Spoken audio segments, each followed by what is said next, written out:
Hey everybody, it's April. This is probably my last 5-minute plank of 2022. Woohoo! But I want to encourage you to include plank on your list of New Year's resolutions. And I'll tell you why when we get started. So I'm going to start on hands and then switch around a little bit. We'll just see how that goes.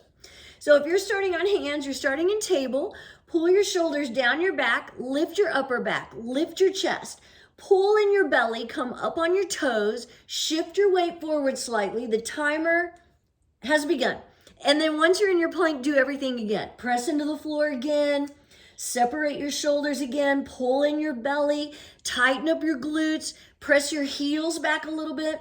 So you've got everything engaged. You have a great strong plank going on. That's what you're wanting. So I encourage you, if you're making a list of New Year's resolutions, to have at least one fitness resolution on there. So it could be, we're at 30 seconds. If you are planking, that you're going to try and plank more often.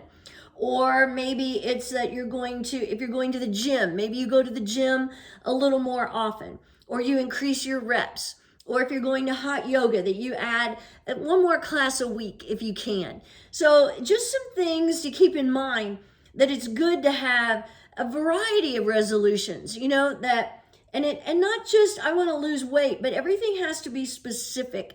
And that's one reason why we're at 1 minute. I'm just going to stay on my hands a little bit longer. One reason why planks are a great thing to add to your New Year's resolution is they fit the criteria. One of which is it should be measurable. And that's one of the great things about plank. You can measure your progress.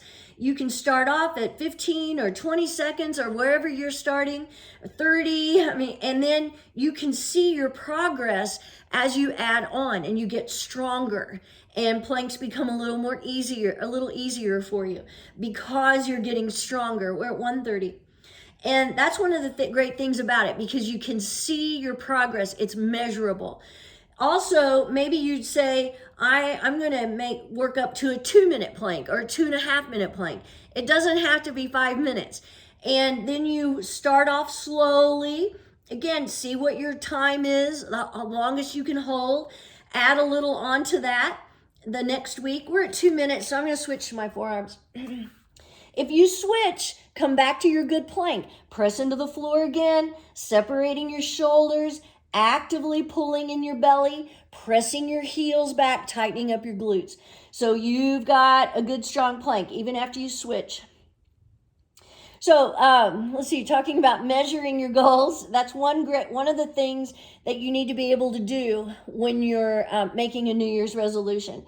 The other thing is it needs to be attainable. So it is attainable to increase your plank time. So if you start off with your plank is 15 seconds, which hoorah, that's good, and you want to work up to 30 or a minute, you can do that. I guarantee you'll be able to work up to at least 30 seconds, if not a minute. And then and that's great. And then you have a plan. You have a plan for how you're going to do it. I'm going to plank every day around noon, or I'm going to plank every day around 11, which is usually when I'm doing it. Oh, we're at 3 minutes, by the way. I guess I'm going to stay here for a little bit longer. And then you try to stick to that plan and even put it in your planner, kind of like it's a doctor's appointment. And this is your health appointment. Your fitness appointment is working on your plank. And you just keep doing it. And you put it out there. When you've put it out there that this is one of the things you're working on, and maybe you tell your family, coworkers, whoever, that helps hold you accountable to doing it. And that's another reason why plank is so good, because the other thing is it only takes a little bit of time. You don't need a lot of time to do a 1-minute plank. You need a minute. It might take you a minute to set up, but that's okay. I'm going to switch at 4 minutes and I'm going to go to my hands. And here we go. Okay, 4 minutes. Here we are. So if you switched, make sure you come back to your good form. Actively pulling in your belly. The other thing about plank that makes it such a great thing to add to your list of resolutions, there's so many great benefits from it. You are going to strengthen your arms, your shoulders, your hands. You're going to tone your abs. You're going to strengthen your lower back. tighten up your glutes, which tones them. You're going to tone your legs. It's going to improve your posture. It's also going to improve your mood. You know, you're releasing endorphins, which helps improve your mood. So there are all these great things going on. You're not just getting one thing from plank, you're going to get a lot of things from it. And that's one reason why I encourage you to add it to your list of New Year's resolutions if you haven't already, because it's so good for you. We're at 5 minutes. I'm going to hold a few seconds longer. I always have, you know, a lot of people say they don't like to make resolutions.